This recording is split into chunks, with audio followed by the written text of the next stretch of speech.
Hey, what is up, everyone? Today we got a pretty unique story. It's narrated by Frederick Surrey. Get cozy and watch till the end, guys. In the cold vacuum of space, drifting between the boundaries of reality and the nightmare realm known as the warp, there exist structures so massive that they generate their own gravity.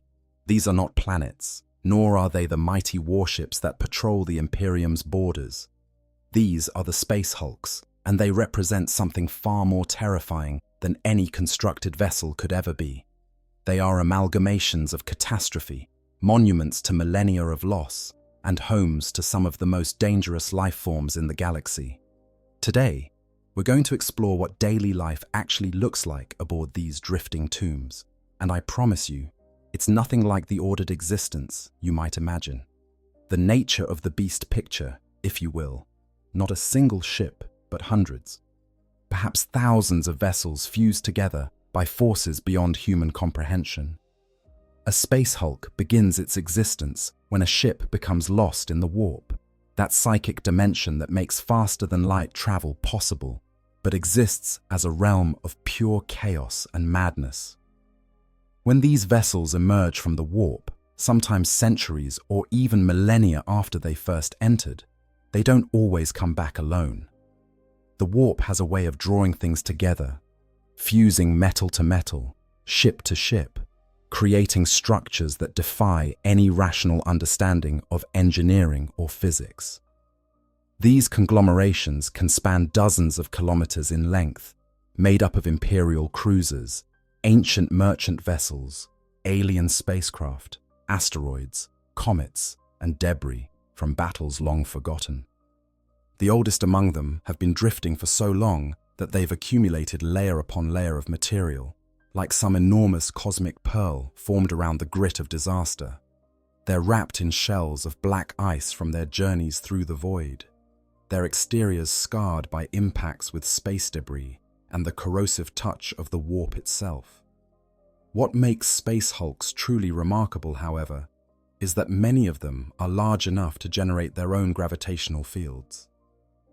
This isn't the gentle pull you might experience on a smaller asteroid, but genuine gravity strong enough to pull additional debris toward them as they drift, causing them to grow even larger over time.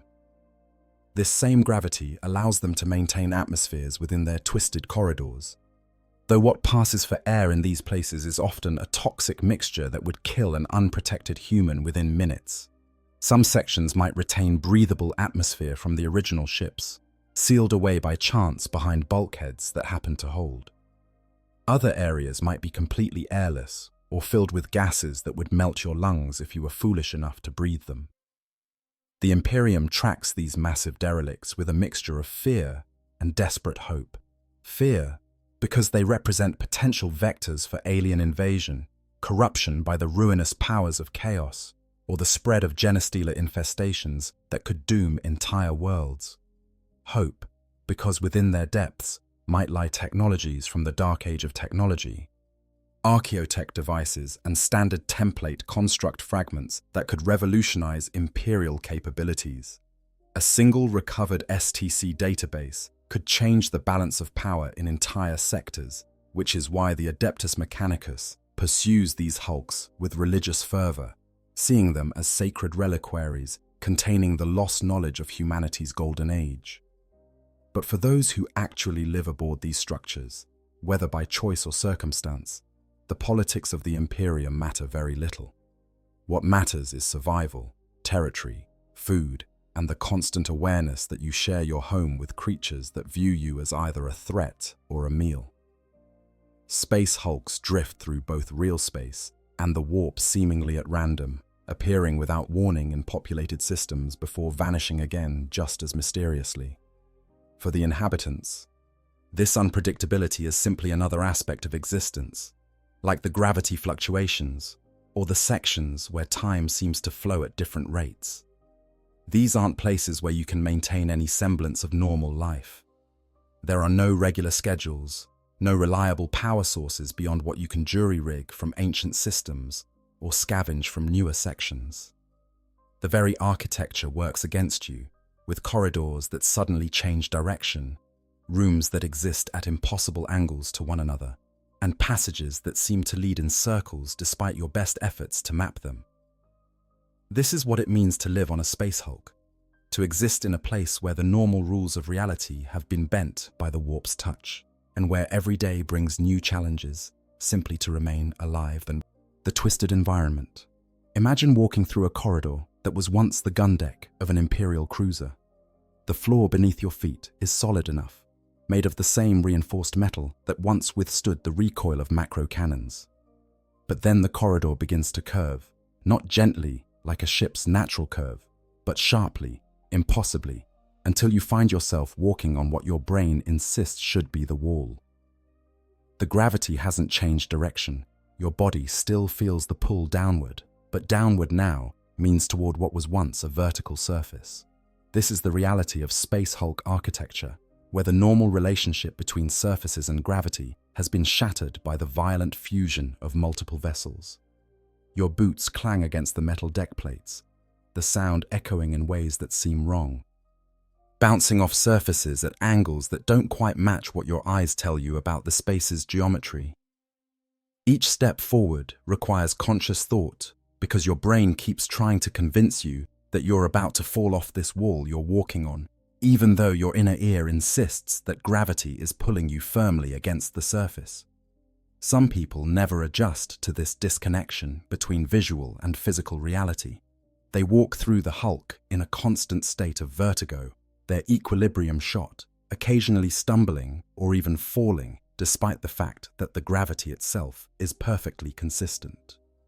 You continue forward, and the Imperial corridor abruptly ends, opening into what was clearly once a chamber from an Eldar vessel. The transition is jarring, not just visually, but almost spiritually. The architecture shifts from the brutal functionality of human engineering to something organic and flowing, with walls that curve like living things and supports that branch like trees frozen in some alien metal. The Eldar aesthetic, even in ruins and fused to human construction, carries an elegance that makes human work seem crude by comparison.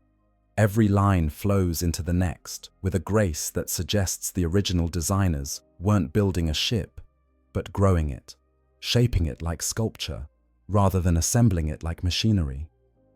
The atmosphere in this section might be different too, perhaps thinner or thicker, carrying scents that your human nose was never meant to process.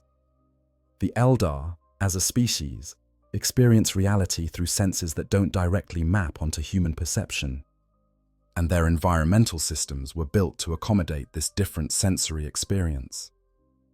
The air might carry traces of gases that have psychoactive effects on humans, causing mild euphoria or inexplicable melancholy.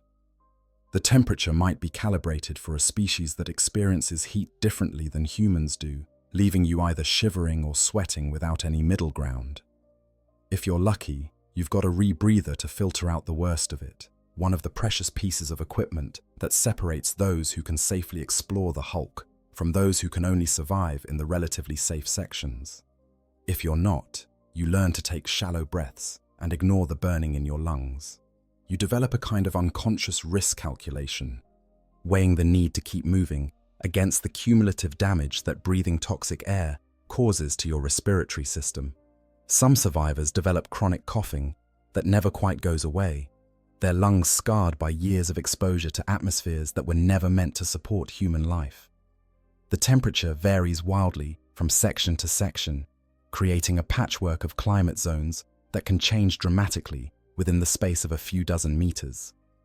Some areas, particularly those near still functioning reactor cores or plasma conduits, can be hot enough to cook flesh within minutes. These places glow with a sullen red heat, the metal walls radiating warmth that makes the air shimmer and dance. You can feel the heat before you even enter such sections, a wall of warmth that hits your face like opening an oven door. If you must pass through, you do so quickly, knowing that lingering means death from heat stroke or from the metal itself burning through your boots and cooking your feet. The heat distorts your perception in these zones. Distant objects seem to waver and shift, making it hard to judge distances or identify what you're looking at.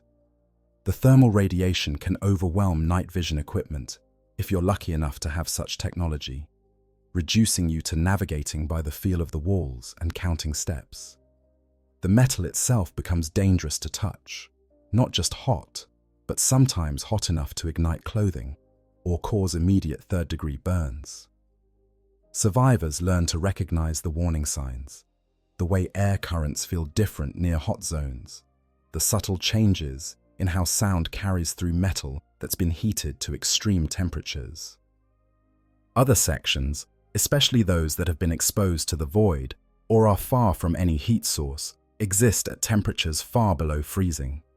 Ice crystals might coat every surface, your breath forming clouds of vapor that freeze and fall like snow. In these frozen sections, metal becomes brittle, sometimes shattering under stress that it would normally withstand.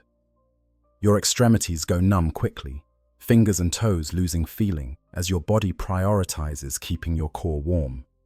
Prolonged exposure means frostbite, tissue dying as ice crystals form within cells and rupture them from the inside.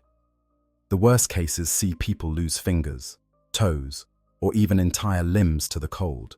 Amputations performed with whatever tools are available because the alternative is gangrene and death.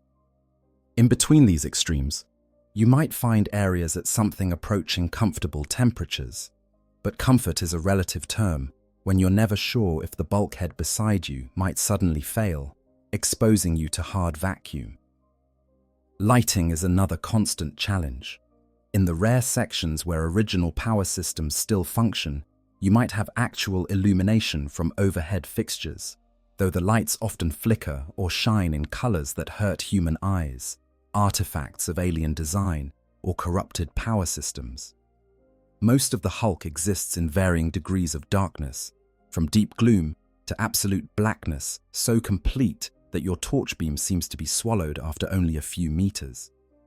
Bioluminescent fungi and bacterial growths might provide some light in certain areas, painting the walls with ghostly blue-green glows that make shadows dance and shift in unsettling ways.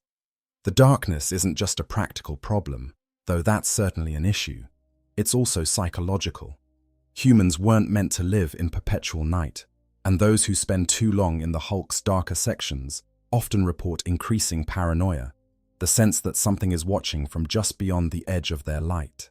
Sometimes, that sense is correct. The genestealers that infest many Hulks have no need for light, their alien senses perfectly adapted to hunting in absolute darkness. For them, your torch beam is like a beacon, advertising your location to anything that might be interested.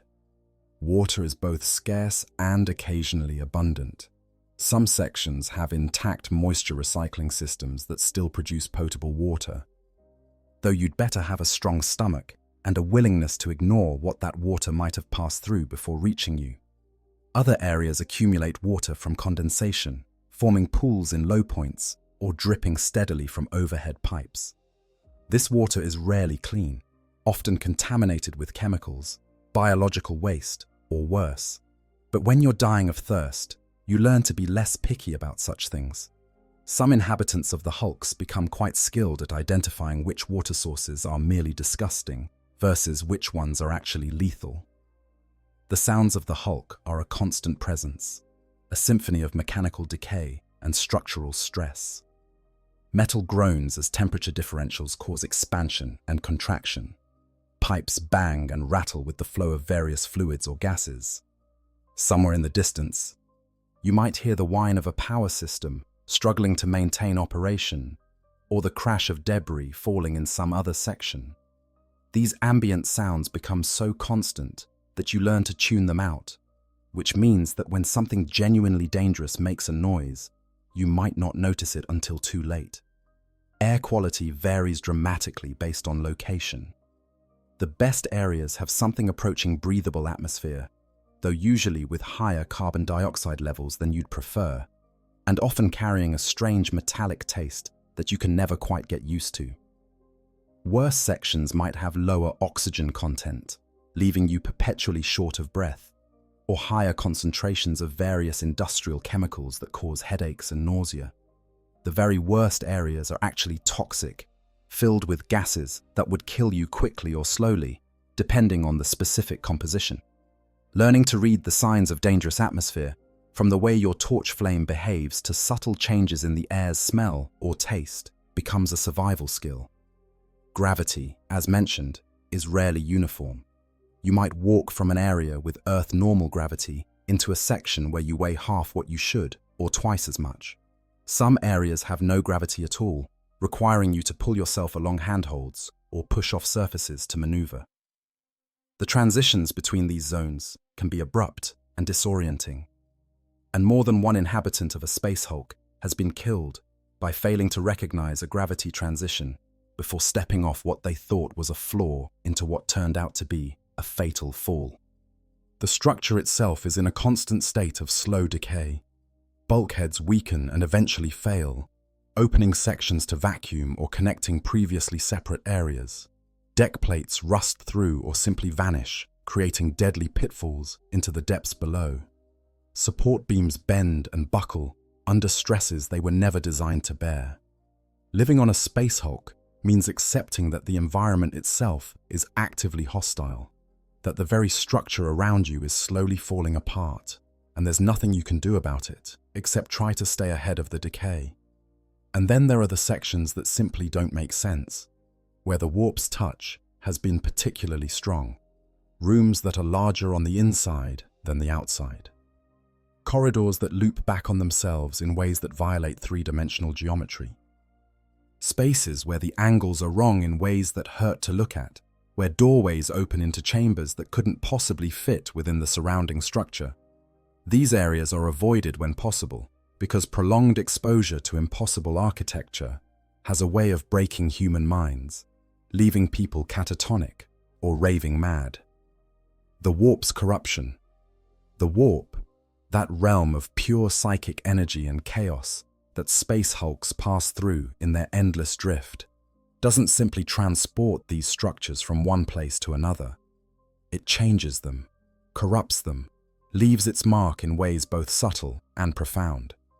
To understand daily life on a space hulk, you must understand that these places exist partially outside normal reality, touched by forces that humanity was never meant to comprehend. Time behaves strangely in areas where the warp's influence is strongest. You might walk into a section and spend what feels like hours exploring its chambers, only to emerge and find that mere minutes have passed in the sections you left behind. Or the reverse might occur, where a quick trip through an area costs you days that you'll never recover. Some inhabitants of the hulks tell stories of finding corpses that are simultaneously fresh and ancient, bodies that show no decay despite having been dead for what should be centuries according to other evidence, or skeletons that crumble to dust at a touch despite being from crew members who died only weeks ago. This temporal distortion isn't just a curiosity, it's a genuine survival challenge. Groups that split up might find themselves unable to reunite because they're no longer synchronized in time. A member of your party who enters a side corridor might emerge to find that you've aged decades in what felt like moments to them, or they might appear not having aged at all while you've lived through years of hardship. The unpredictability makes any kind of coordinated activity difficult and planning for the future nearly impossible. The psychic residue of the warp manifests in other ways as well. Some sections are haunted, not by actual ghosts, but by psychic imprints of past events, scenes of terror or violence that replay themselves endlessly to those with the misfortune to witness them. You might round a corner and see crew members from millennia past running from some unseen threat, their mouths open in silent screams, their forms translucent and ghostly. These visions can't hurt you directly, but the psychological impact of witnessing ancient death playing out before your eyes takes its toll over time. More dangerous are the actual entities that sometimes manifest in areas where the warp's presence is particularly strong. These might be minor demons, creatures of pure warp energy that have found their way into real space through the thinned barriers that space hulks represent. They're rarely the terrifying greater demons that feature in horror stories, but even a minor demon is deadly to an unprepared human. They might appear as shadows that move independently of any light source, as whispers that promise power or knowledge in exchange for simple favors, or as half-glimpsed figures that vanish when you try to look directly at them. The corruption extends to the physical structure as well. In some sections, the metal itself seems to be changing, taking on organic qualities or growing in ways that metal shouldn't grow. You might see growths that look like rust but move and pulse with a rhythm that suggests life. Or you might find areas where the bulkheads have developed what look almost like veins, pulsing with fluids that definitely aren't lubricant or coolant. These corrupted sections should be avoided because the warp's touch spreads, and spending too much time in such areas risks your own corruption. The psychological effects of long-term exposure to the warp's influence are perhaps most insidious. People begin to have dreams they can't quite remember upon waking, but which leave them feeling disturbed and unclean. They see patterns in random events, become convinced of conspiracies or hidden meanings where none exist. Paranoia becomes rampant, trust breaks down, and groups that might have worked together for survival turn on each other based on suspicions that they can't quite articulate, but feel with absolute certainty. Some individuals prove more resistant to the warp's influence than others, though it's rarely clear why. Those with strong faith, whether in the Emperor or in their own abilities and purpose, seem to fare better. So do certain types of psychers, though they also face unique dangers from the psychic energies that permeate Hulk environments.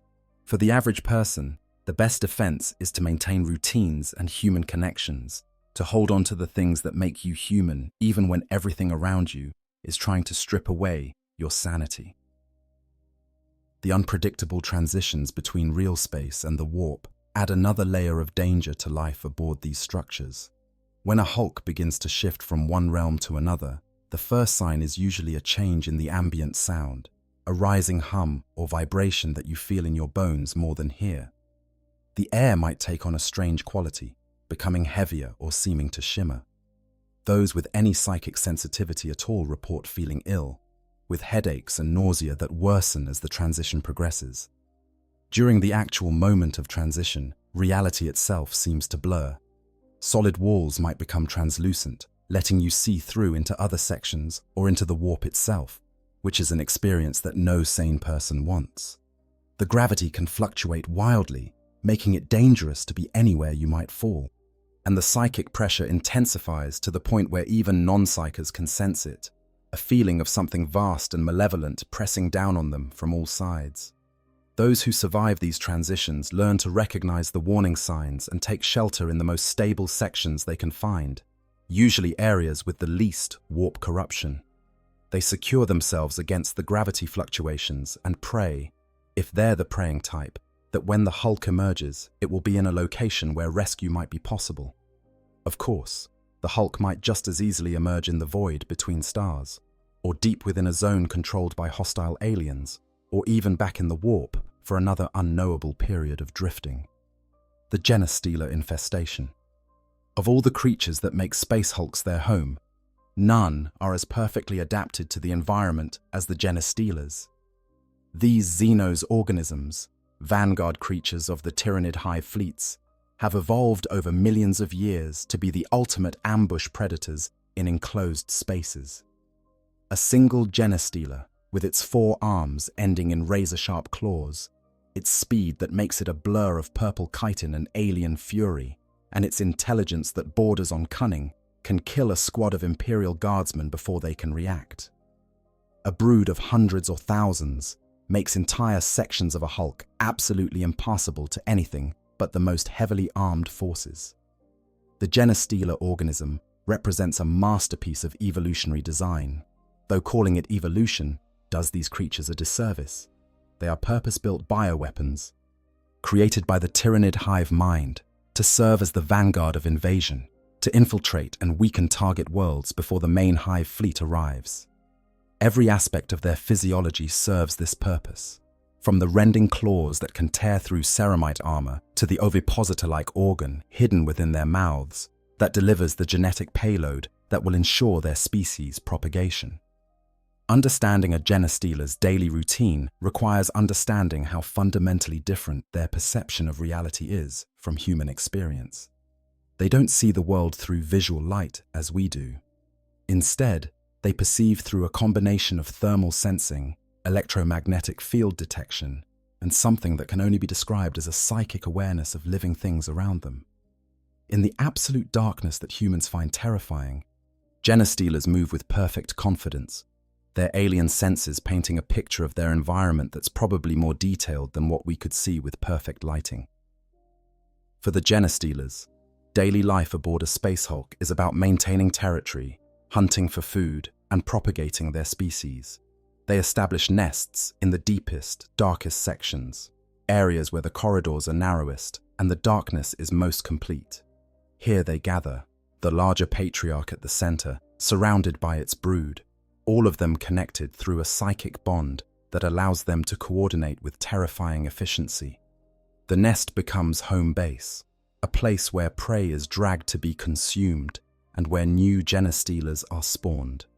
The nest itself is a disturbing place, even to those who never see it, but only hear descriptions from the rare survivors who've glimpsed such locations. The floors are often covered in a mixture of biological waste, the remains of prey stripped clean of usable material, and secretions from the genestealers themselves that mark the territory as theirs. The walls bear the scratches of countless claws, patterns that might serve as communication or simply be the result of genestealers sharpening their natural weapons.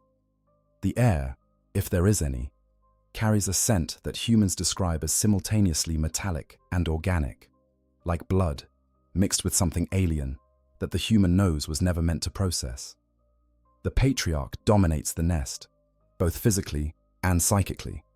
This creature, the original genestealer that established the brood, or one that has grown to sufficient size and power to claim dominance, stands larger than its offspring, its carapace thicker, and often bearing scars from countless battles. It possesses psychic powers that can paralyze prey with fear, or reach out across vast distances to touch the minds of infected hosts, guiding them to serve the brood's interests.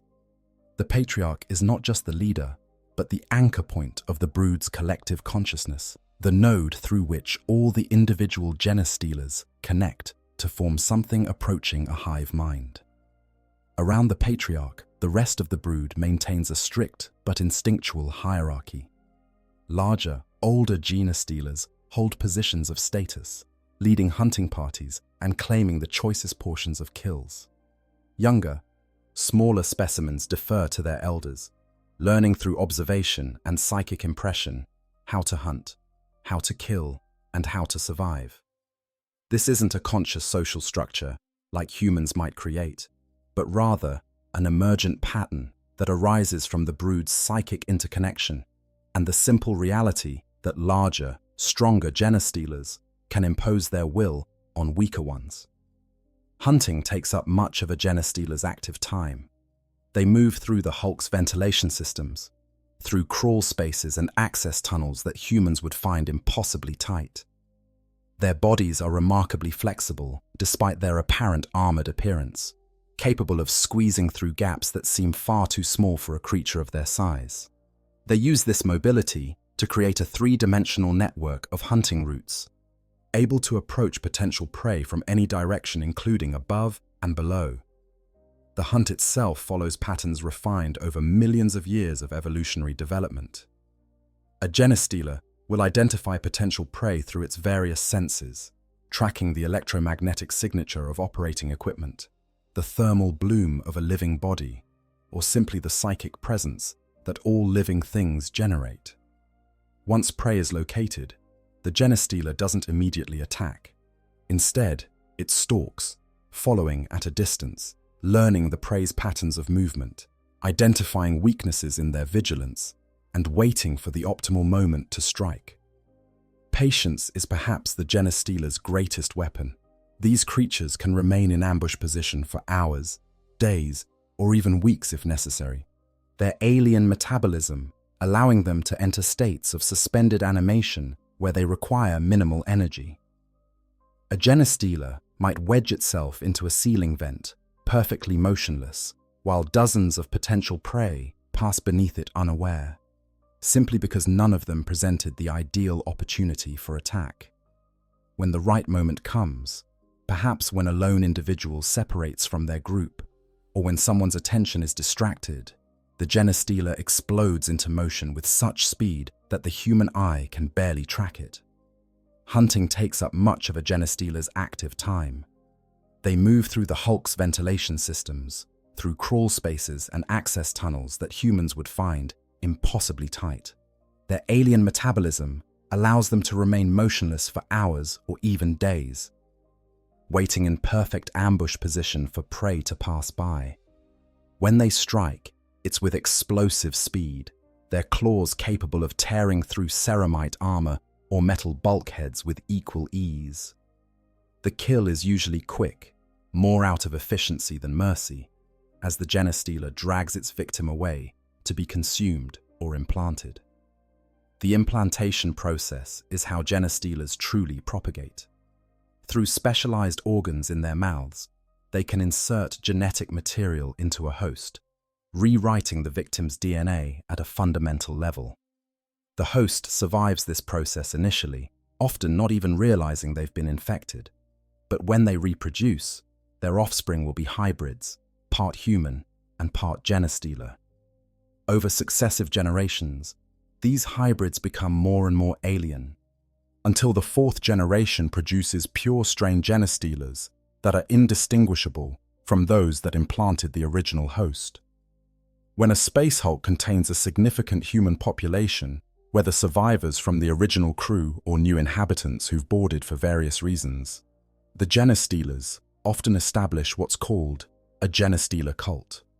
The infected humans, driven by the psychic compulsion from the patriarch, form a hidden society within whatever larger community exists. They worship the genestealers as divine beings, see the hybrid births as blessings rather than abominations, and work tirelessly to prepare for what they call the Day of Ascension, when the Hulk will emerge near a populated world and they can begin the process of infecting the entire planet. These cults are insidiously effective because the early generation hybrids look almost human. They might have slightly odd proportions, arms that are a bit too long, or skin with a slightly unusual hue, but in the poor lighting and general chaos of Hulk life, such differences can be easily overlooked or explained away. By the time anyone realizes there's a cult, it's usually far too late to root it out without killing a significant portion of the human population. And the cult members will fight to protect their genestealer masters with suicidal devotion, seeing death in service to the brood as the highest honor. For pure strain genestealers, conflict with other species is a daily reality. When orcs board a Hulk, the genestealers might initially retreat, ceding territory to avoid the greenskins' overwhelming numbers and love of combat. But they watch, they wait, and when individual orcs separate from their mobs, the genestealers strike with lethal precision. An orc might be tough, but even their thick hides can't withstand the concentrated assault of multiple genestealers attacking from ambush. I think what gets me about Space Hulks is how they're like the ultimate dungeon crawler environment, but with actual consequences. Video games have trained us to think of dark corridors and monsters as fun challenges, right? But imagine actually living there. No save points, no respawns, just you and whatever you can scavenge. Knowing that around any corner could be something that wants to eat you or worse. It makes you appreciate how truly nightmarish the 40K universe is. Even the places that aren't actively trying to kill you are still slowly killing you through entropy and decay. But anyways, let's continue the story. The genestealer's greatest challenge comes when Space Marines board the Hulk. The Terminators that typically lead such operations are specifically equipped to fight in the close confines that favor the Xenos, with storm bolters that can shred chitin and power fists that can crush even a Patriarch's reinforced skull. For the genestealers, such incursions represent an existential threat to the entire brood. They respond with everything they have, throwing wave after wave of their numbers at the Space Marines in an attempt to overwhelm them through sheer ferocity and numerical advantage. But even when not actively hunting or fighting, genestealers are never truly at rest. They patrol their territory, marking boundaries with scratches on the walls or piles of bones from previous kills. They maintain the nest, clearing away waste and the remains of prey that no longer serves any purpose. The psychic connection between brood members means they're constantly aware of each other's status and position, creating a hive mind effect that makes them far more effective than individual predators could ever be. There's a cold efficiency to how genestealers operate. They don't kill for sport or pleasure, though they're certainly capable of extraordinary violence. Every action serves the survival and propagation of the brood. When they drag a victim away alive rather than killing them immediately, it's because implantation serves the long-term interests of the species better than a quick meal. When they establish territories and defend them viciously, it's because controlling key choke points and resource areas increases the brood's chance of survival. For other inhabitants of the Hulk, genestealer-controlled territory represents areas to be absolutely avoided. The signs are usually clear enough. The scratch marks, the bones, the complete absence of any other life forms. Smart survivors learn to recognize these markers and give such areas a wide berth. The truly desperate or foolish might attempt to pass through genestealer territory, gambling that they can move quickly and quietly enough to avoid detection. The survival rate of such attempts is not encouraging. In some cases, genestealers and other Hulk inhabitants reach a kind of equilibrium, a mutual avoidance where neither side has the strength to completely eliminate the other, and both recognize that constant warfare would be too costly. This isn't peace, exactly. More like a Cold War where both sides remain perpetually on guard, ready to respond to any perceived violation of the unspoken boundaries. But such arrangements are always fragile, prone to collapse at the slightest provocation or perceived advantage. The Orc infestation, where genestealers bring calculated predation and a kind of terrible efficiency to the Hulk environment, Orcs bring chaos, noise, and an enthusiasm for violence that borders on religious fervor. These greenskins view space Hulks not as prisons or desperate refuges, but as opportunities, enormous mobile fortresses that can carry them to new worlds for fighting and looting. For an Orc, life aboard a Hulk is everything they could want. Plenty of scraps to build things with, enemies to fight in the genestealers and whatever other species might be present, and the promise of eventual arrival at a world they can invade. The Orc relationship with technology is fundamentally different from how other species approach machinery and engineering, where humans must carefully follow established patterns and pray that their equipment functions, where Eldar craft their technology with psychic intent woven through every component. Orcs simply believe hard enough that things work.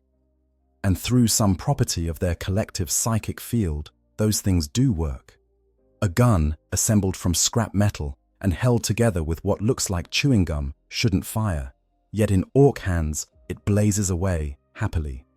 A vehicle with mismatched wheels, no apparent steering mechanism, and an engine that by all rights should explode, shouldn't move, yet it races across the battlefield at speeds that would be impressive even in a properly constructed machine. This principle extends to how Orcs modify and inhabit space Hulks. They don't carefully calculate structural loads or worry about maintaining environmental seals.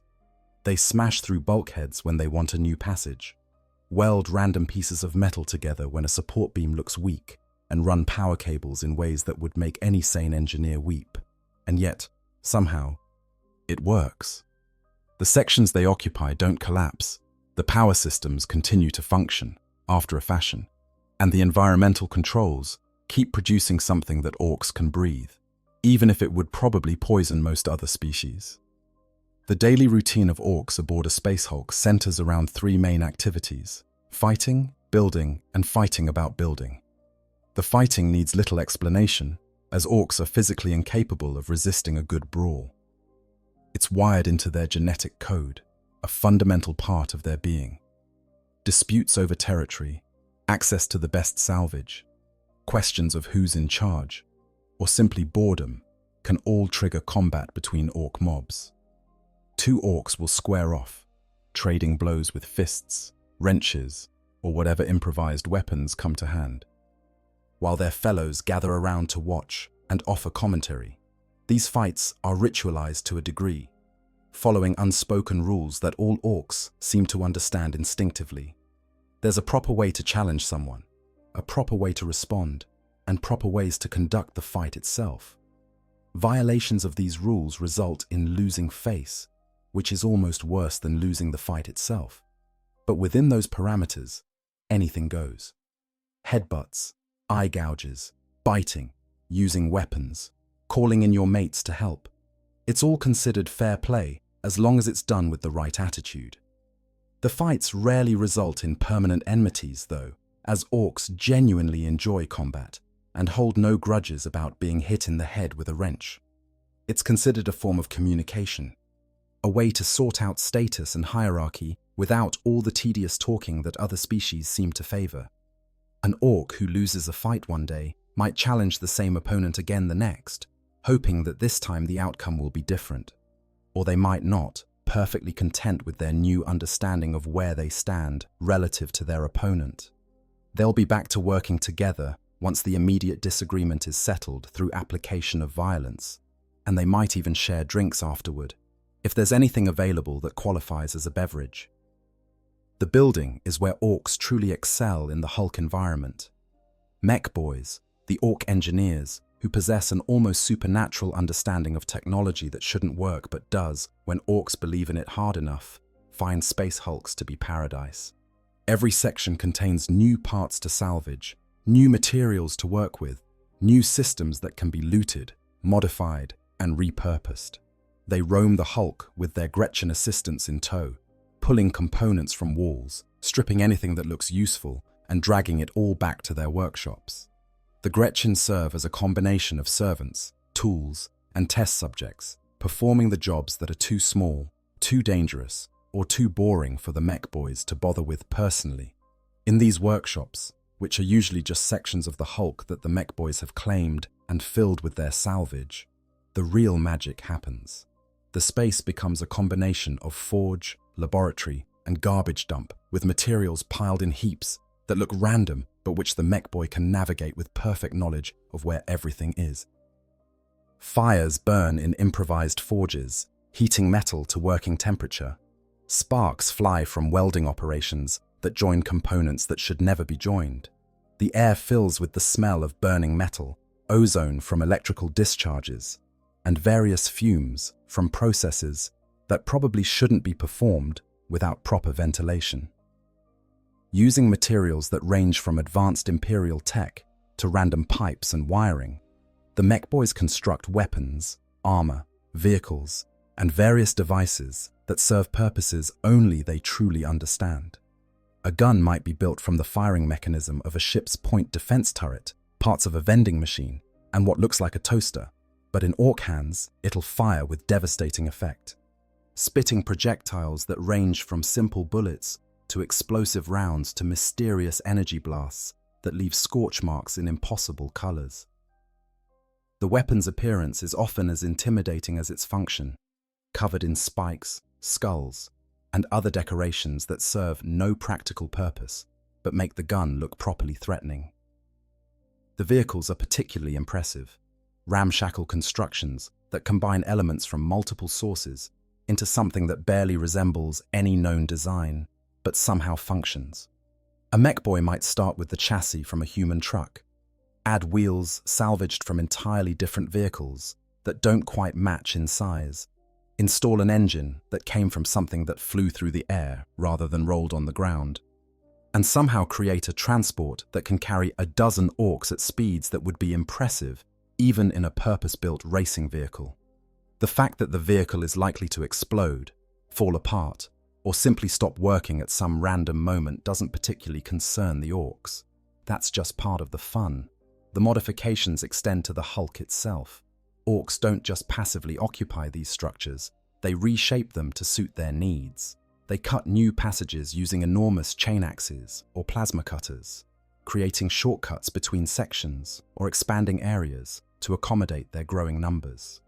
They reinforce sections that look like they might collapse, not out of any real engineering knowledge, but because a collapse would mean losing access to good fighting grounds or valuable salvage. The structural integrity of a hulk after orc occupation is actually sometimes better than before, though that's more accident than intent. Power is always a concern, as orcs need lots of it to run their various devices and weapons. Mech boys become skilled at identifying still functional power systems within the hulk and tapping into them, often overloading circuits and causing cascading failures in other sections, but successfully routing power to where the orcs need it. They also construct their own generators, crude affairs that run on everything from refined promethium to what appears to be garbage, producing power through processes that would make Imperial tech priests weep, but which work well enough for orc purposes. Food is less of an issue for orcs than it might be for humans. Their fungal biology means they can digest almost anything organic and many things that aren't. They eat the various fungi and molds that grow throughout the hulk, hunt any animal life they encounter, and aren't above eating defeated enemies when the occasion calls for it. What they can't eat, they feed to their squigs, symbiotic creatures that orcs use for everything from attack beasts to musical instruments, and which thrive on a diet that would kill most other creatures. The social hierarchy aboard a hulk follows typical orc patterns, with the biggest and strongest orc as the war boss, leading through a combination of physical dominance and a kind of natural cunning that orcs respect. Below him are the knobs, lieutenants who command their own mobs of boys. Competition for status is constant, with ambitious orcs challenging their superiors and trying to prove themselves worthy of higher rank. These challenges are resolved through combat, which the other orcs find endlessly entertaining to watch. When orcs encounter genestealers aboard a hulk, the results are predictably violent. Orcs, unlike most species, actually enjoy fighting the Xenos. They respect the genestealer's prowess in close combat and the challenge they represent. Mobs of orcs will deliberately venture into genestealer territory, looking for a fight, whooping and hollering as they charge into the darkness toward enemies they can barely see. The casualties can be severe, but to orcs, casualties just mean more room for the survivors and more reputation for those who do well in the fighting. The orcs' ultimate goal aboard any hulk is to use it for transportation to a world they can properly invade. While the hulk drifts randomly, they prepare, gathering resources, building their strength, training for the coming fight. When the hulk eventually emerges near a populated world, the orcs launch themselves toward it in whatever craft they've cobbled together, or sometimes even just in sealed sections of the hulk that they've cut loose and aimed roughly at the planet. The fact that many of these makeshift assault boats crash fatally doesn't bother the orcs. It just means the weak ones died and the strong ones get to have all the fun. Some hulks carry orc populations for so long that generations live and die aboard them, never seeing any world but the twisted metal corridors that are the only home they've ever known. These orcs develop into distinct tribes with their own colors and symbols and traditions. They might fight pitched battles against other orc tribes elsewhere in the hulk, conflicts that can rage for years and consume entire sections in the fighting. To them, this is simply life, and they wouldn't have it any other way. The noise of an orc-occupied section is distinctive and carries far through the hulk's corridors. The clanging of hammers on metal, the roar of crude engines, the shouting and brawling of boys who have nothing better to do, and the occasional explosion when some device malfunctions spectacularly or works exactly as intended. You can navigate by sound alone in many hulks, knowing that if you hear that particular cacophony, you're heading toward orc territory and should adjust your course unless you're very well armed or very suicidal. Chaos and its servants. Where genestealers and orcs represent physical threats, the followers of Chaos bring something more insidious to the hulk environment. Chaos Space Marines, the traitor legions who turned from the Emperor 10,000 years ago, sometimes use space hulks as mobile fortresses or bases of operation. Their presence transforms sections of the Hulk into something far worse than mere ruins. They become places where reality itself bends to the will of the dark gods. A chaos-held section of a Hulk is immediately recognizable by the changes wrought upon it. The metal walls might grow spikes or develop surfaces that look almost like skin. 8 pointed stars and other symbols of chaos are carved, painted, or somehow grown into every available surface. The air itself feels wrong, thicker than it should be, and carrying scents of incense mixed with corruption. The temperature might fluctuate wildly without any apparent source, rooms going from freezing to sweltering in seconds. And the sounds are all wrong, whispers in languages that hurt to hear, distant screaming that might be coming from other parts of the Hulk or from the warp itself, and the sound of chanting from throats that no longer seem entirely human. The Chaos Space Marines themselves pursue agendas that often have little to do with simple survival. They conduct rituals to strengthen their connection to their patron gods, sacrificing any prisoners they've taken, or sometimes even their own cultist followers.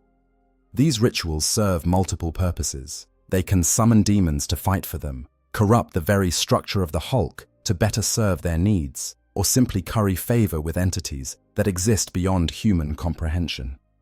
Daily life for Chaos Space Marines aboard a Hulk involves training, meditation on the nature of the dark gods, and the never-ending pursuit of power.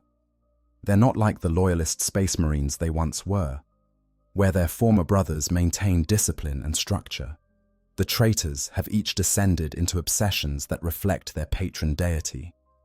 Those who serve Khorne spend their time in martial training and seeking worthy opponents to kill. Followers of Nurgle tend to their plagues and diseases, cultivating new strains of corruption. The servants of Slaanesh pursue sensation in all its forms, seeking experiences that push the boundaries of what mortal flesh can endure. And Tzeentch's warriors plot and scheme, weaving plans within plans that might take centuries to come to fruition. The cultists who serve these Chaos Space Marines, normal humans who've given their souls to the dark gods, handle much of the day-to-day work.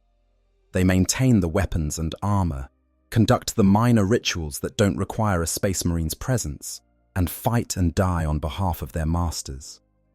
Their lives are brutal and short, but they accept this fate willingly, seeing death in service to chaos as the highest honor they can achieve.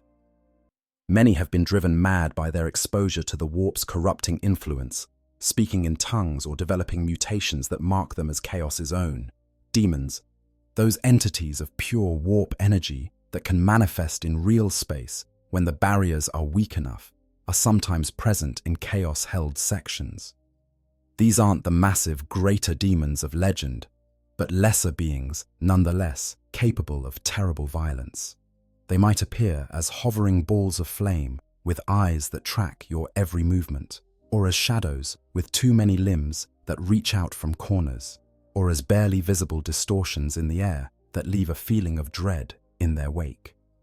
The cultists often worship these demons as minor gods in their own right, building shrines and making offerings in hopes of earning their favor. The relationship between different chaos factions aboard a Hulk can be complex. Followers of different gods might work together temporarily if it serves their purposes, but such alliances are always fragile. A warband dedicated to Khorne has nothing but contempt for the scheming servants of Tzeentch, while Nurgle's plague-bearers view Slaanesh's hedonists as weak and deluded. These tensions can erupt into outright warfare, with sections of the Hulk becoming battlegrounds as chaos fights chaos in displays of violence that make the other inhabitants' conflicts seem tame by comparison. When Chaos Space Marines encounter other inhabitants of the Hulk, the results depend on their mood and purposes. Sometimes they'll kill on sight, seeing all non-chaos entities as either potential sacrifices or simply obstacles to be removed. Other times they might attempt to corrupt and recruit, offering power and gifts in exchange for servitude. Humans are particularly vulnerable to these offers, especially those who've been aboard the Hulk long enough to be desperate or who've already started to lose hope of ever escaping. The corruption spreads in ways both obvious and subtle.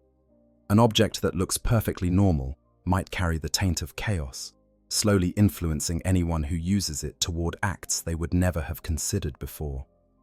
A section that seems safe might carry psychic contamination that eats away at sanity over time. Even viewing certain symbols or hearing certain phrases can open one's mind to corruption, creating vulnerabilities that chaos can exploit. For the followers of chaos, the Hulk represents more than just a mobile base. It's a tool for spreading corruption, a weapon that can be guided, though not precisely controlled, to emerge near valuable targets. When a chaos-infested Hulk appears in an inhabited system, the threat isn't just the warriors aboard, but the corruption they'll spread to any world they reach. Genestealer infestations can be burned out with sufficient force, and orc invasions can be fought and eventually defeated. But chaos corruption is far more insidious, taking root in the hearts and minds of populations, and growing until entire worlds fall to heresy. Some sections of chaos-held Hulk territory have been so thoroughly corrupted that they've essentially become extensions of the warp itself. Physics doesn't work right in these places, with gravity being optional and time flowing in directions that make no sense. The walls might be transparent, letting you see into the warp beyond, which is an experience no sane person survives intact. Or the sections might shift and change moment by moment, doorways appearing and disappearing, rooms rearranging themselves like pieces on some cosmic game board. These areas are avoided by everyone, even other followers of chaos, because the risk of being lost in them forever, or driven mad, is simply too high. The desperate survivors. Among the various inhabitants of space hulks, perhaps the most tragic are the human survivors, those crew members who were aboard the ships when they became lost in the warp, and who somehow managed to endure the centuries or millennia of drifting that followed. Their stories are ones of gradual degradation, of societies that started with hope and structure slowly collapsing into desperate communities focused solely on day-to-day survival. These are not the heroes of imperial propaganda, but ordinary people caught in extraordinary circumstances, forced to make impossible choices simply to see another dawn. When a ship first becomes part of a space hulk, the crew might not even realize the full extent of their situation. The transition from normal space to becoming part of a hulk can happen during a catastrophic warp exit, when the ship emerges not in the expected destination, but in some unknown location, or doesn't emerge at all, instead becoming trapped between realities. The first sign that something has gone wrong might be the sudden violent shuddering as the ship collides with other derelict vessels, the screech of metal grinding against metal echoing through every corridor and compartment. Emergency klaxons sound, damage control teams rush to seal breaches, and the crew fights to keep their ship operational even as it becomes fused to structures that were never meant to join together. In those first hours and days, the crew operates on training and routine. The officers attempt to establish communication with the rest of the fleet, broadcasting on all known Imperial frequencies, but receiving only static in return. The tech priests try to restart the primary systems, to get the plasma drives firing again, to make the ship's warp engine respond to commands. But nothing works as it should. Systems that were functioning perfectly before the transition now refuse to respond, or respond in ways that make no sense. Power flows in patterns that don't match any schematic. The machine spirits, if one believes in such things, seem confused or actively hostile, as if the ship itself doesn't understand what's happened to it. They know something has gone wrong, that the warp jump didn't complete properly, that systems are failing, and there's no communication with the rest of the fleet. The officers do their best to maintain order, setting up rationing systems for food and water, organizing repair crews to keep life support functioning, and maintaining the daily routines that give people purpose and structure. Hope persists that this is temporary, that rescue will come or they'll find their way back to Imperial space. The ship's commissar, if there is one, walks the corridors with forced confidence, reminding people of their duty to the Emperor and the Imperium, promising that their sacrifice has meaning even if the immediate situation seems bleak. The first deaths come quickly, victims of the initial disaster that integrated the ship into the hulk. Hull breaches claim those unlucky enough to be in the wrong sections when the collision occurred, exposing them to hard vacuum before emergency bulkheads can seal. Others die from injuries sustained during the impact, crushed by falling equipment or caught in collapsing structures. The Medici does what it can, but resources are limited even before rationing begins, and they're forced to make brutal triage decisions about who receives treatment and who is deemed too far gone to save. As days stretch into weeks and then months, that hope begins to crack like dried clay under a harsh sun. The food runs lower despite the rationing, each meal becoming smaller and less substantial. What began as reduced portions becomes subsistence rations, becomes starvation rations, where each person receives barely enough to survive from one day to the next. People become obsessed with food, their conversations revolving around memories of meals they've eaten, descriptions of dishes they've heard about, fantasies of what they'll consume if they're ever rescued. The hunger never quite goes away, a constant companion that gnaws at your belly and weakens your body gradually but inexorably. The water recyclers start to fail, and what they produce becomes increasingly foul-tasting and suspect in quality. The systems were designed to purify and recycle water indefinitely, but they require maintenance and replacement parts that are no longer available. Filters clog and can't be cleaned properly. Chemical treatments run out. Biological contamination begins to take hold in the tanks, creating blooms of bacteria and algae that give the water strange colors and stranger flavors. People begin to die from diseases that spread through the cramped quarters, gastrointestinal illnesses that cause vomiting and diarrhea, dehydrating people faster than the contaminated water can rehydrate them. Some try to fix the problems, technicians working around the clock to keep systems functioning with increasingly jury-rigged repairs. But they're fighting a losing battle. Every repair requires materials they don't have, forcing them to cannibalize parts from other systems to keep the most critical ones running. It becomes a shell game, borrowing from Peter to pay Paul, knowing that you're just delaying the inevitable failure while hoping that delay is long enough for rescue to arrive. The bodies pile up, and decisions have to be made about disposal that would have been unthinkable when the journey started. In the early days, they might conduct proper funerals, committing bodies to space through airlocks with full honors and prayers for the Emperor's mercy. But as the deaths mount, such ceremonies become impossible luxuries. Bodies are stored in freezer units if power permits, or in sections of the ship exposed to vacuum where the cold preserves them. Eventually, even that becomes untenable, and other solutions must be found. Solutions that no one speaks about openly, but everyone understands. Social structure begins to break down as the crisis extends from emergency into ongoing catastrophe. The officers try to maintain their authority, but when you're all dying slowly together, rank matters less than who controls access to food and water. A lieutenant might give orders, but if those orders don't align with immediate survival needs, they're ignored. The traditional military hierarchy that kept thousands of crew members coordinating smoothly begins to fracture along lines of survival rather than chain of command. Strongmen emerge from this chaos, individuals who weren't necessarily leaders before, but who have the physical strength or charisma to gather followers. They might be former gang members who were conscripted into Imperial service, seeing in the breakdown of authority a chance to return to the power dynamics they knew before. Or they might be junior officers who recognize that formal rank no longer commands respect and are willing to claim power through force rather than regulation.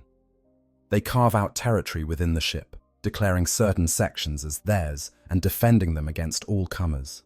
What was once a unified crew with a clear command structure becomes competing factions, each trying to ensure their own survival at the expense of the others. The transformation doesn't happen overnight.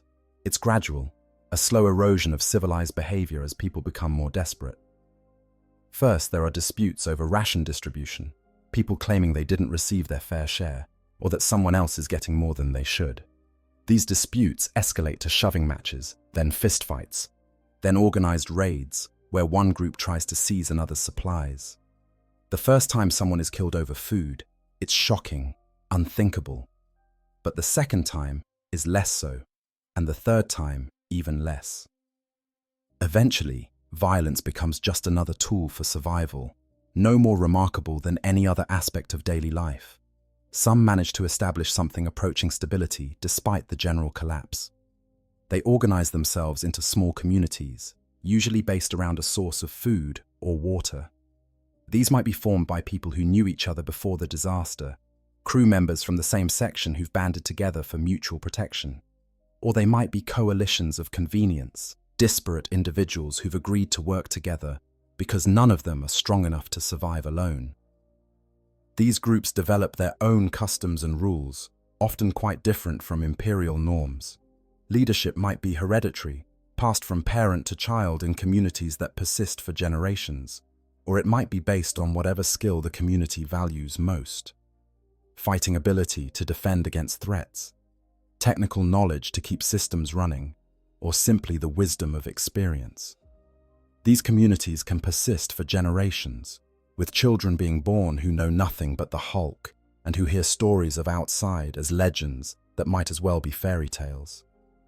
They grow up learning to navigate by sound and feel rather than sight, to identify which molds are safe to eat and which will kill you, to move silently through corridors where loud noises might attract predators.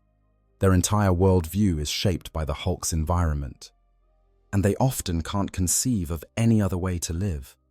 Stories of planets with open skies and natural gravity become mythological, tales of a paradise that may or may not have ever existed, and certainly doesn't exist for them. Food becomes the central obsession of daily life. The original ship's stores run out within the first year or two, forcing people to become creative. They learn which of the fungi and molds that grow throughout the Hulk are edible and which are deadly, knowledge often gained through tragic experimentation. They discover that certain types of insect-like creatures that thrive in the darkness can be trapped and eaten, though the meat is stringy and has a bitter taste. In the worst cases, they turn to cannibalism, justified by whatever rationalization allows them to live with what they're doing. The dead don't need their bodies anymore. Eating the dead honors them by letting them sustain the living, or simply that survival trumps all other considerations. Water sources become jealously guarded treasures. A section with a functioning water recycler, or even just reliable condensation, is worth fighting and dying for, because without water, survival is measured in days at most. Communities form around these water sources, and access becomes a form of currency. Those who control the water control everything, able to trade it for labor, loyalty, or whatever else they need. Lighting becomes increasingly scarce as power systems fail and stockpiles of torches or lantern fuel run out. People adapt to the darkness, developing a kind of night vision that isn't true vision, but rather an ability to navigate by sound and feel. They memorize the routes they travel regularly, counting steps and feeling for landmarks that tell them where they are. The darkness also provides some protection, as it's harder for predators, whether human or alien, to find you if you're quiet and careful. Health deteriorates over time in ways both predictable and mysterious. Vitamin deficiencies cause all sorts of problems. Teeth fall out, bones become brittle, skin develops lesions that won't heal. The recycled air, never ideal, gradually becomes worse as filtration systems fail, leading to respiratory problems that plague entire communities.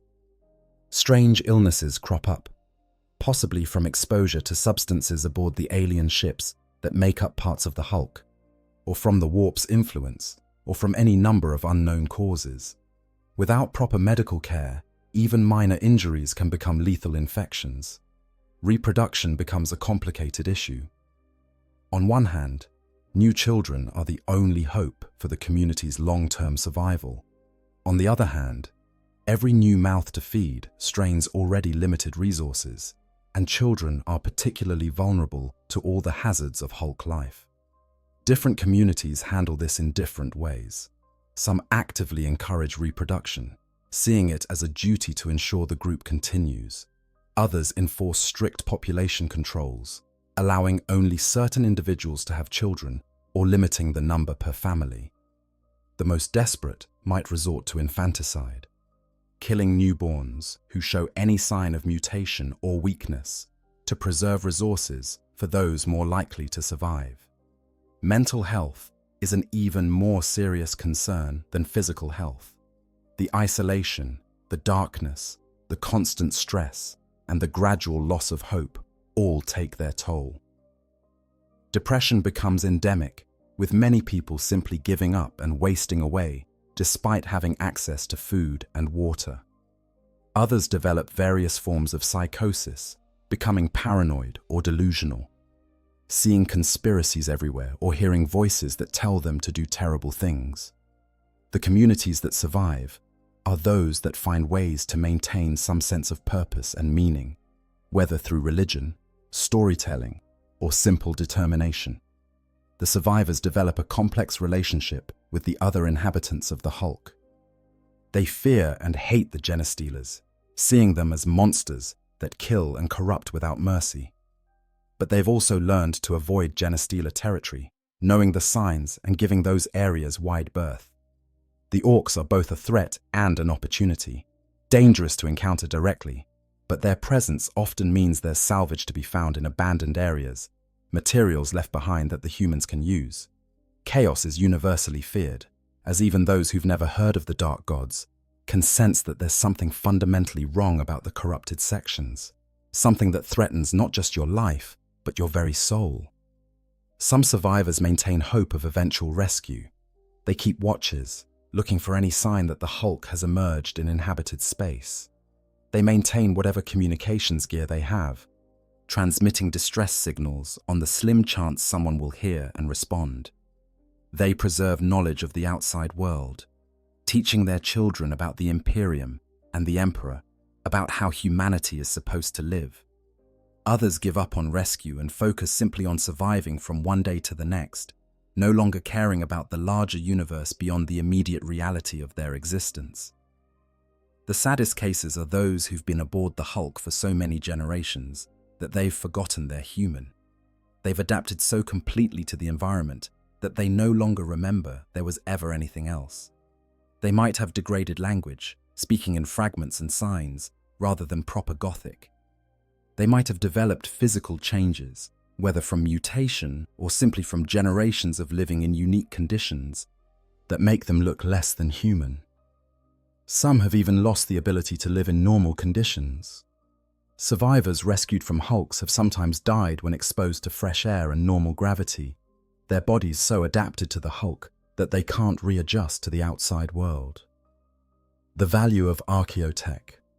To understand why the Imperium sends its most elite forces into the death traps that are space Hulks, you need to understand what archaeotech represents. The term refers to technology from the dark age of technology, that golden era of human history, before the age of strife, when humanity reached heights of technological achievement that make current imperial capabilities look primitive by comparison.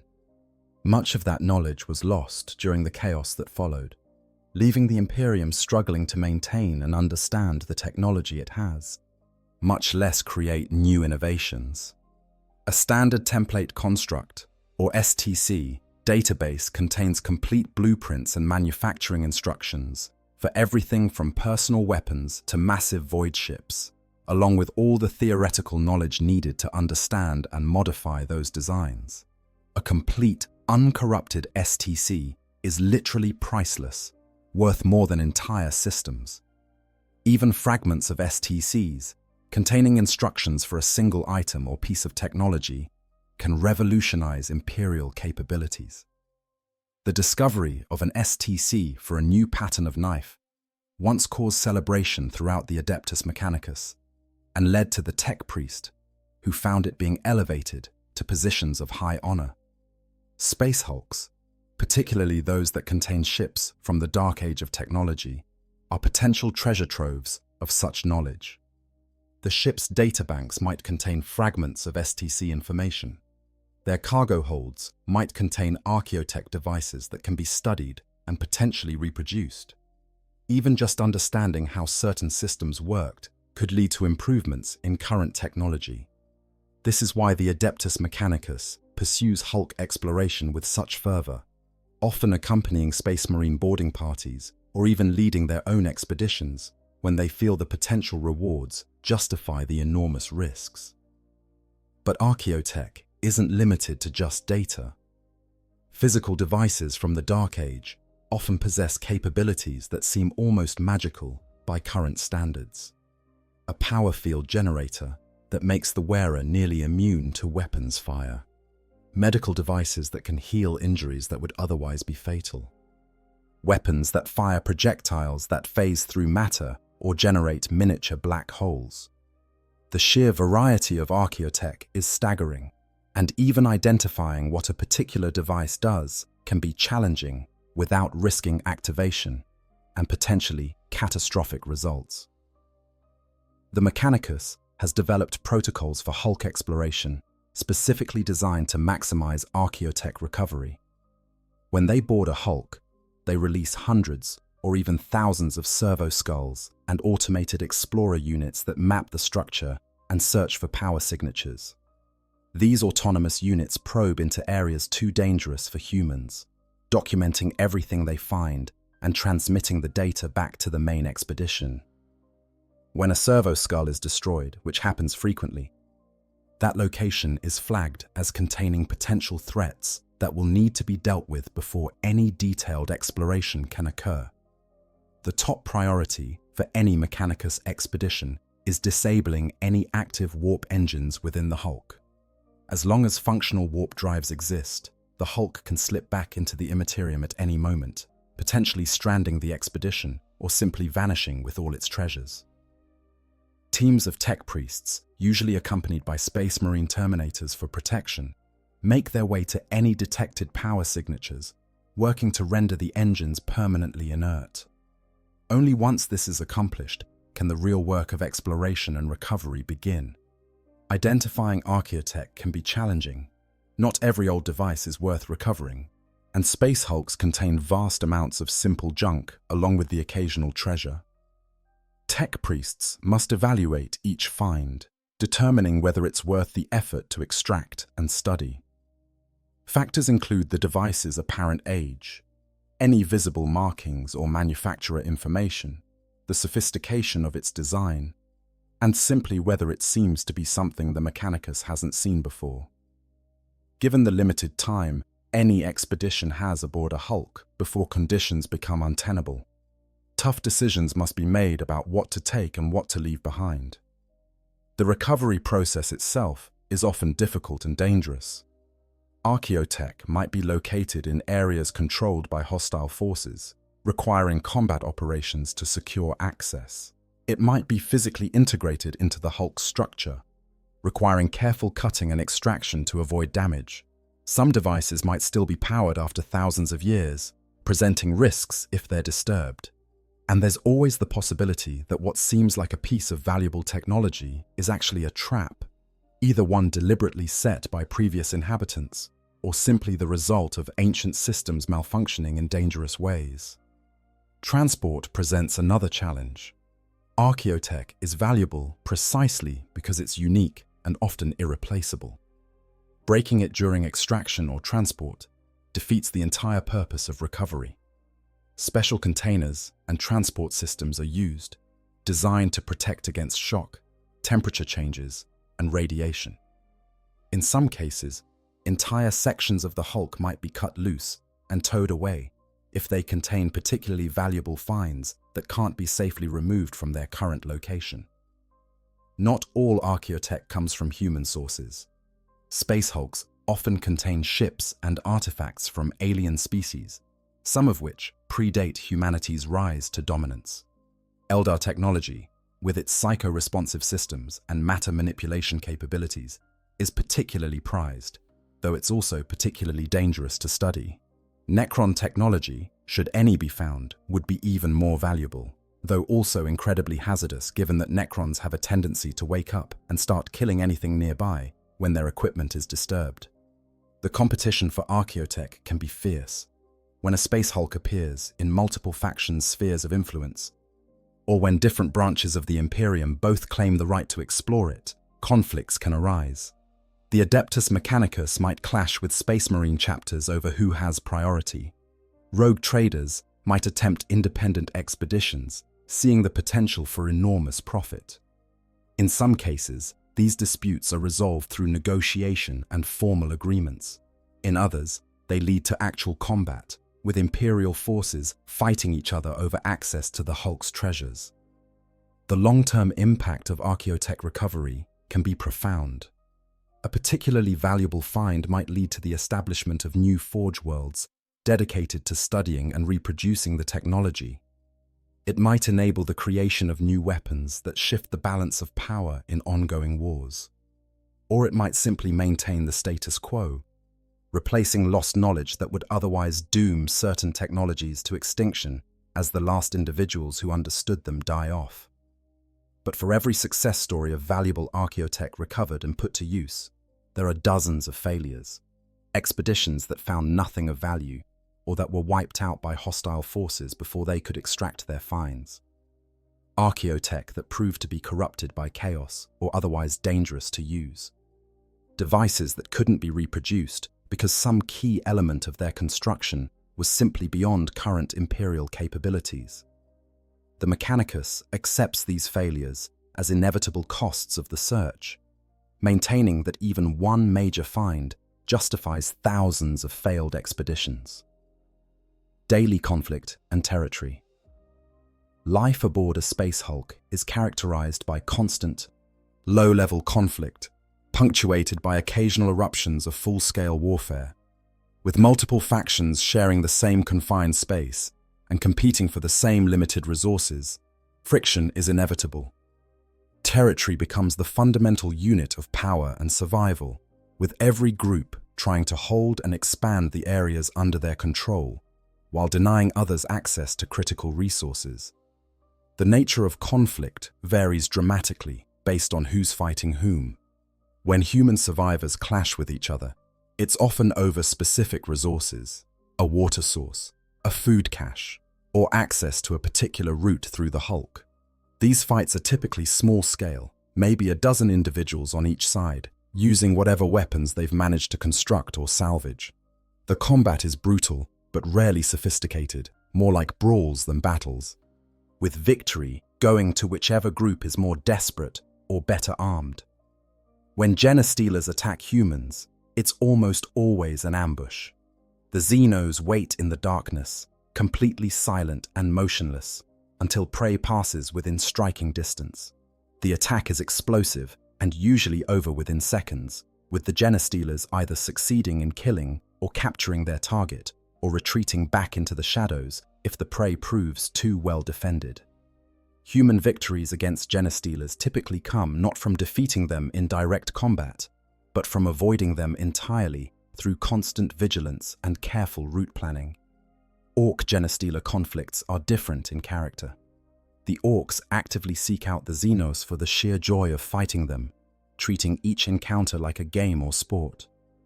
They charge into Genestealer territory with guns blazing and choppers swinging, whooping and hollering as they fight. The Genestealers respond with their usual ambush tactics, but Orcs are tough enough to survive the initial assault and strong enough to fight back effectively. These battles can rage through multiple sections, leaving dozens of bodies from both sides scattered across corridors that run with blood from two different species.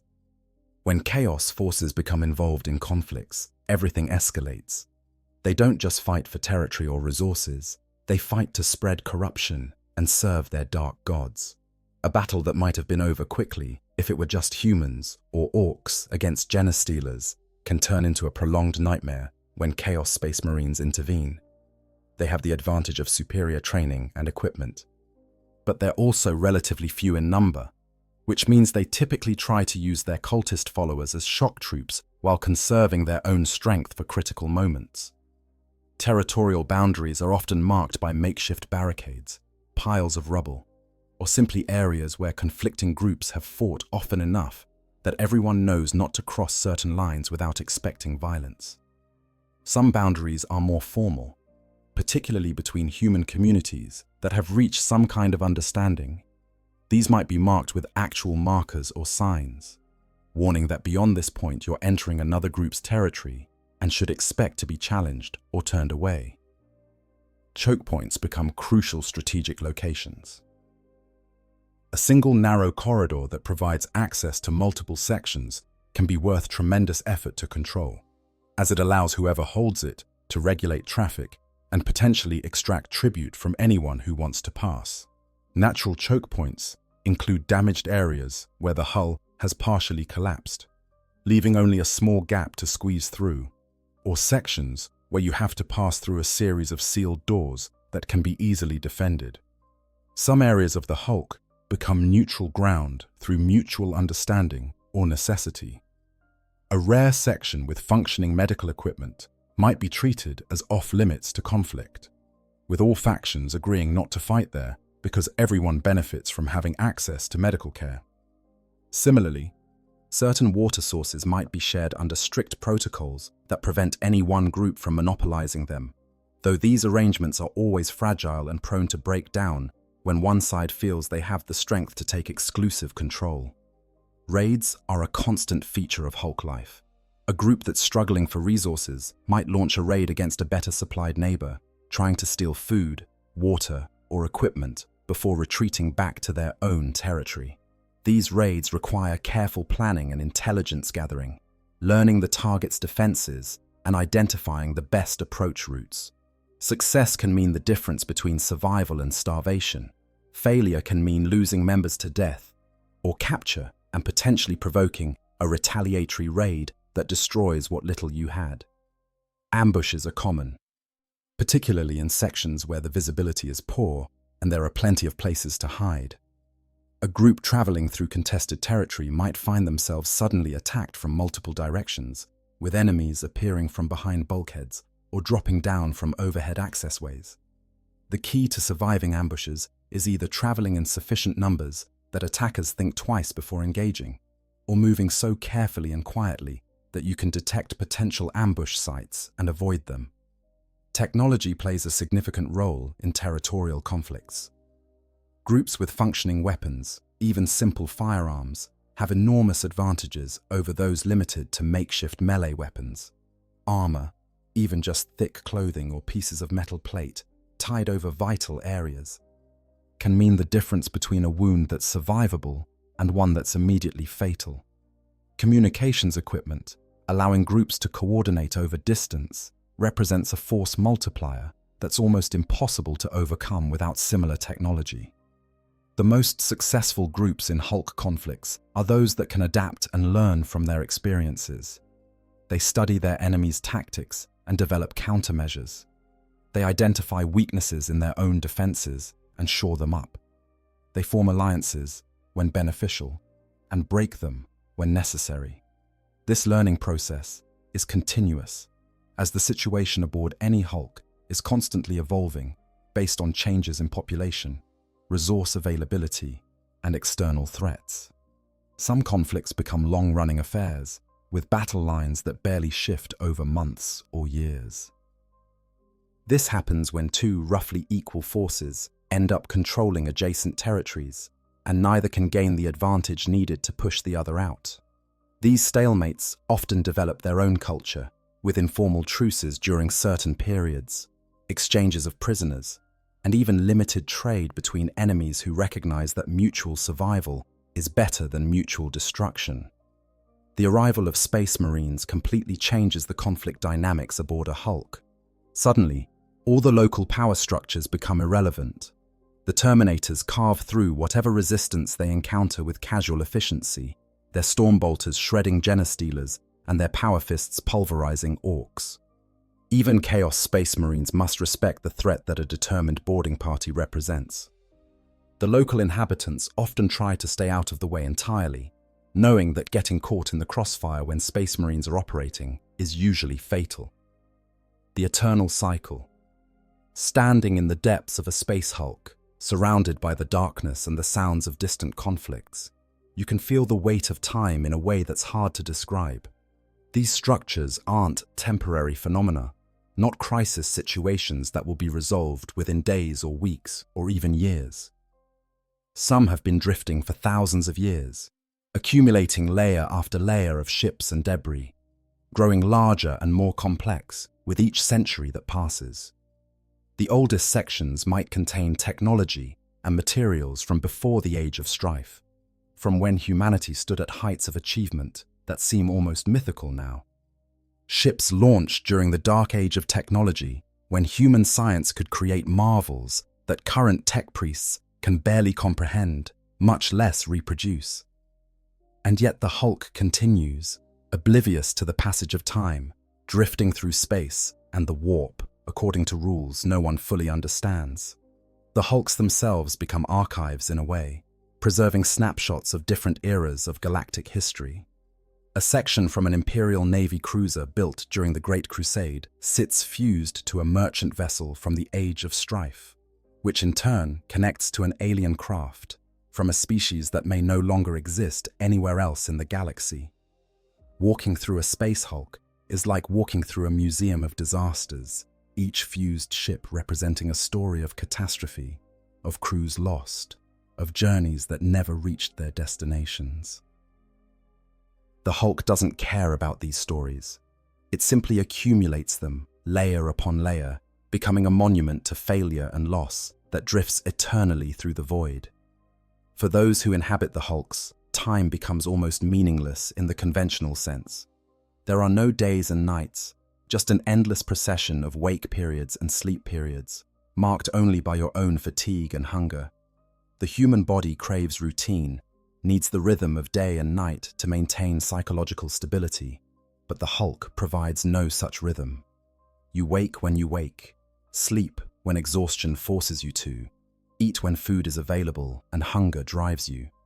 The result is a kind of temporal disconnection, where you lose track not just of what day it is, but of whether the concept of day has any meaning at all. Calendars, if anyone bothers to maintain them, become speculative at best, estimates based on counting sleep cycles or trying to track how many meals have been consumed since some arbitrary starting point.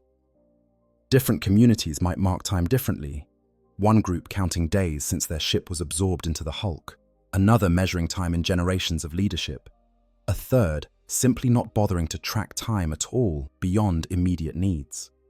This lack of temporal synchronization means that even groups that are physically close might have wildly different understandings of how much time has passed, making coordination between communities difficult, even when it might be beneficial. The disconnection from normal time markers contributes to the psychological strain in ways that are hard to overstate. Humans evolved under cycles of day and night. Our entire biology calibrated to this rhythm. Disrupting that rhythm causes cascading effects on mental health, sleep quality, hormone regulation, and overall psychological stability. People living on hulks for extended periods often develop depression, anxiety disorders, and various forms of psychosis at rates far higher than populations living in normal environments. The darkness itself becomes oppressive, a weight that presses down on the psyche as surely as gravity presses down on the body. Generations live and die aboard the hulks, born into darkness and knowing nothing else. These generations gradually diverge from baseline humanity, not necessarily through mutation, though that happens too, particularly in areas where the warp's corruption is strong, but through cultural evolution. They develop their own languages or dialects, their own customs and beliefs, their own ways of understanding the world around them. A person raised aboard a hulk might find life in normal imperial society completely incomprehensible, unable to adapt to concepts like open sky, unchanging gravity, or the idea that there's enough food that you don't have to fight for every meal. The language changes are particularly interesting to the few scholars who've studied them. Isolated populations develop vocabularies suited to their environment. They might have dozens of words for different types of darkness, distinguishing between the complete blackness of a section with no light source and the deep gloom of areas with only bioluminescent fungi for illumination.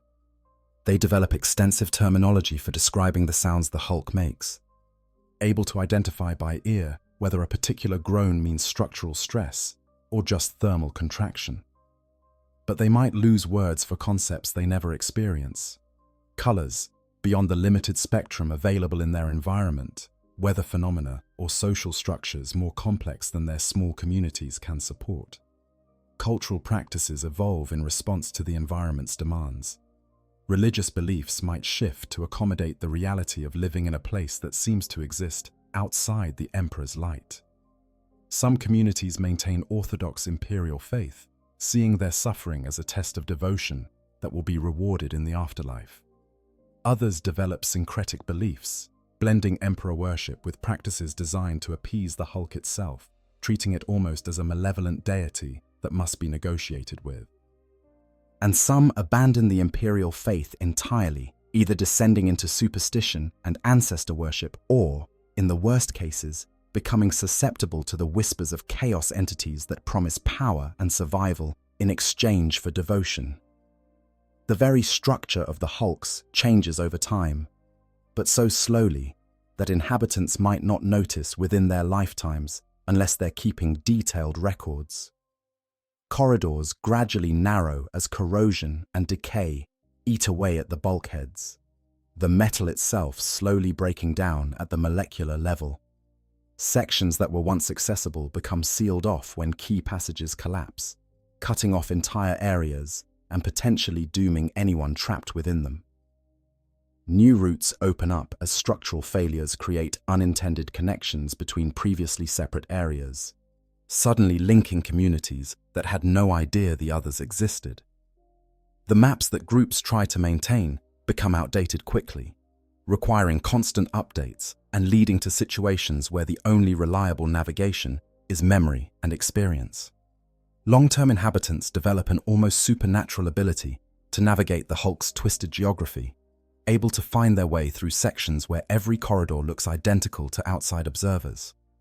They navigate by feel, by sound, by subtle changes in air pressure or temperature that indicate what lies ahead. This knowledge becomes a form of currency, with those who know the safest routes holding power over those who don't. Some Hulks develop almost mythological status within certain communities. The Sin of Damnation, assaulted multiple times by the Blood Angels chapter and their successors, has a documented history spanning centuries. Each boarding action is recorded, each genestealer infestation noted and theoretically eliminated, and yet the Hulk persists, reappearing again and again, each time infested anew. How the genestealer population recovers so quickly is a source of debate among imperial scholars. Some theorize that tiny populations survive in sections too deep or too dangerous for the Space Marines to fully cleanse. Others suggest that the Hulk picks up new genestealers during its time in the warp, or that they infiltrate aboard when the Hulk is in real space. The truth might be some combination of all these factors, or something entirely different that no one has yet considered. The cycle of appearance and disappearance into the warp creates a kind of brutal selection pressure for the Hulk's inhabitants. Those who can't adapt or survive die off. Those who can persist and pass on their knowledge and abilities to the next generation. Over centuries, this creates populations that are incredibly resilient, able to survive in conditions that would kill normal humans within days. But it also creates populations that are often deeply damaged, both physically and psychologically, bearing the scars of generations of hardship. When a Hulk emerges near an inhabited system, the Imperial response follows established protocols. The local naval forces track its trajectory and alert all relevant authorities. If the Hulk is on a collision course with any valuable installations or worlds, efforts are made to alter its course or destroy it entirely, though destroying a space Hulk is much easier said than done, given their enormous size and durability. If the Hulk appears to be drifting harmlessly through the system, the decision must be made whether to board it for exploration or simply track it and hope it jumps back into the warp without causing problems. The decision to board a Hulk is never made lightly. Space Marine chapters allocate significant resources to such operations, as they're among the few Imperial forces with the training and equipment to survive in Hulk environments. The Terminators who lead these boarding actions are the chapter's most experienced veterans, equipped with tactical dreadnought armor that turns them into walking tanks. They're supported by specialized equipment: storm bolters for dealing with swarms of enemies in close quarters, power fists for breaching bulkheads, heavy flamers for clearing out infested sections. Despite all this, casualties are often severe. Genestealers are the perfect ambush predators for the narrow confines of Hulk corridors, and even Terminators can be overwhelmed if enough Xenos attack simultaneously from multiple directions. The after-action reports from these boarding operations make for grim reading. Squads wiped out to the last Marine. Precious gene seed lost as Terminators are torn apart before the apothecaries can recover it. Victories that cost far more than they were worth. Entire companies damaged for the sake of recovering a few data slates or archaeotech devices of uncertain value. And yet the operations continue, because the potential rewards are too great to ignore, and the threat of leaving Hulks unchecked is too dangerous to accept. For the Hulks themselves, these Imperial interventions are just another event in their long existence. The Space Marines might kill thousands of Genestealers, but a few always survive to rebuild the brood. They might drive off the Orcs, but more greenskins will find their way aboard eventually. They might eliminate Chaos forces, but corruption has a way of seeping back in wherever the warp's influence is strong. In the grand scheme, the Hulks endure, continuing their endless drift, accumulating more debris, collecting more inhabitants, becoming ever more complex and dangerous. Some Imperial scholars maintain that Space Hulks serve a purpose in the grand design, that they're not merely hazards, but tools of fate or the Emperor's will. Perhaps they deliver forces to places they're needed. Orcs arriving just in time to disrupt a Chaos invasion, or Genestealers weakening a world's defenses before a larger Imperial force arrives to claim it. Perhaps the archaeotech they carry is meant to be found, ancient knowledge being released back into humanity's grasp at precisely the moments when it's needed most. Such theories are impossible to prove and seem like desperate attempts to find meaning in what might simply be random catastrophe. The reality that life aboard a Space Hulk reveals is that survival in the 41st millennium isn't about victory or glory. It's about enduring despite impossible odds, about finding ways to keep living when everything around you is designed to kill you. The inhabitants of the Hulks, whether human survivors, Genestealers, Orcs, or Chaos cultists, all demonstrate this fundamental truth. They adapt, they persist, and they continue from one day to the next without any guarantee that there will be a tomorrow or any hope of eventual salvation. In this, they're perhaps more honest than the wider Imperium, which clings to myths of inevitable triumph and the Emperor's protection. The Hulk dwellers know better. They know that the universe is cold and uncaring, that survival is earned through vigilance and violence, and that death is always just one mistake away. They've stripped away all the comforting lies and faced the harsh reality of existence. And somehow, incredibly, they continue to survive, creating lives in the darkness, raising children in corridors that have known only war, maintaining hope, or at least determination in places where neither should be possible. Space Hulks drift on, eternal monuments to disaster and persistence, carrying their passengers through the void and the warp on journeys that might last millennia more. They will continue to emerge without warning in populated systems, threatening disaster or offering opportunity depending on your perspective. And as long as they exist, there will be those who must venture into their depths, whether by necessity or duty, to face whatever horrors lurk within. This is the reality of daily life on a Space Hulk, not adventure or glory, but simply survival in its rawest, most unforgiving form, stretched out across centuries in the cold darkness between the stars. If you enjoyed this deep dive into one of the Warhammer 40K universe's most unique environments, please consider subscribing to the channel and hitting that like button. It helps more people discover this content and lets me know you'd like to see more explorations of the 40K universe's darker corners. The grim darkness of the far future has so many more stories to tell, and I'll be here to share them with you. I hope you guys enjoyed the story. Make sure to hit the subscribe, like, share button, whatever you want. Give me some feedback if there's any. And yeah, sleep well.